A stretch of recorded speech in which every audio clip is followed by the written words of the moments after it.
Hey there all you good travelers, thank you for joining me again today. Today I'm going to talk about that huge annoying question that hits a lot of solo travelers when they're traveling on the road for a longer period of time. That is the big question of where should I go next? It sounds like an easy question. Okay, so where should we go next? You know what? I feel like just doing a jungly thing. So you want a jungly thing. Like, what is that? Hiking in caves, feeling like I'm Marco Polo. Marco Polo? Are you serious?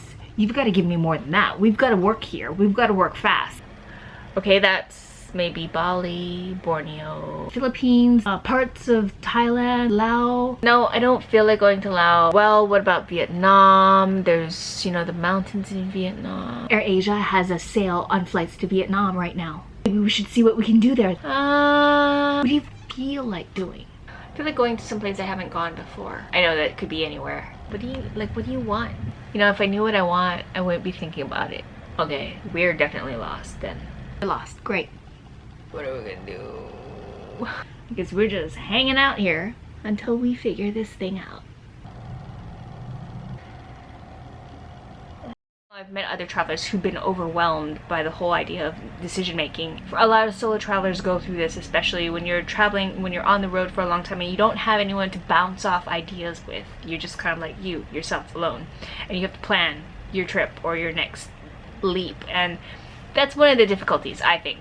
Some people really know where they want to go, or they've planned it out well in advance. They've planned their route. There are these countries and cities they want to hit along the way. If you planned it in advance, then that's smart. But sometimes you can't always plan your life in advance, depending on what kind of situation you're coming from. For me, it's like freelance work, not knowing my schedule. So a lot of the trips that I've been doing recently have been a lot of winging it trips. I don't know too much going into the country, but I have to pick up or decode the country in a really quick way so that I can navigate it. When you're doing it long term, it's easier to get burnt out, because if you've not planned your route in advance, which I have not, if I can plan it, I'll try and plan it, but if I can't, then I have to wing it. When you're winging it, it's a little more stressful because you have to make decisions on the spot or as you go along. Most of us know where we want to go, period. I want to go here. Then we book our flight. Deciding on routes becomes really important, like where you're going to go next from here to here to here, and what's the most efficient way as well as economical way to do and see as much as you can, you know, with the least amount of money, because you're going to spend a lot of money to go and do it. Then there is a pressure to make a decision.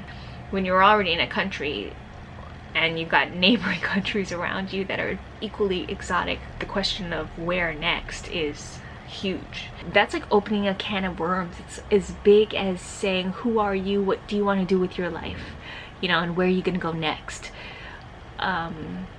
It feels like in that similar category. And I was staying with a couple a travel couple, and they were just planning their trip and they were tag teaming it. One would be like, okay, well, you know, I'm searching for flights right now.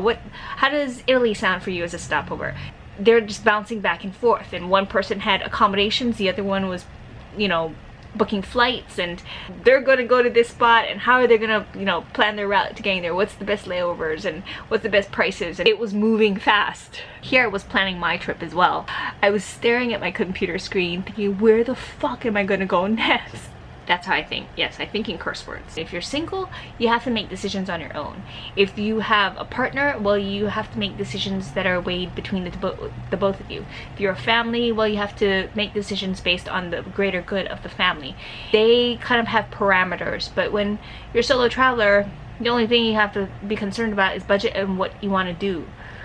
And what you want to do, there are no parameters to that. It's in the same category of what do you want to do with your life, who are you, and where are you going to go next. Solo travel forces me to figure out who I am faster. It pushes me to try to decide, make decisions quicker. At the same time, it's a whole lot more confusing because I have so many possibilities that I'm juggling, and I don't have any censor, or I don't have anyone to edit me down. I don't have anyone to set up parameters.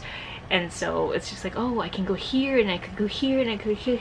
And the more I start researching, the world becomes a bigger place and there are more options. The way I edit down my choices is I do kind of like go way out there, do all my research, get lost, but budget always brings me back. It definitely brings me back. So I think I start downsizing my budget and being more realistic about how much I can afford. Also, because I'm tired, I think about how much I want to expend more energy in getting to a place and how much it's worth, you know, being cheap about it versus paying the extra dollars. So all of that stuff factors in. I know this video is more like a talking video, but that's kind of where I'm at. Let me know how you deal with making decisions for yourself when you're on the road, how you narrow down where to go next when there's a sea of possibility before you. Leave it down in the comment section below. Until then, travel safe, smart, and fun. May the grrrl be with you.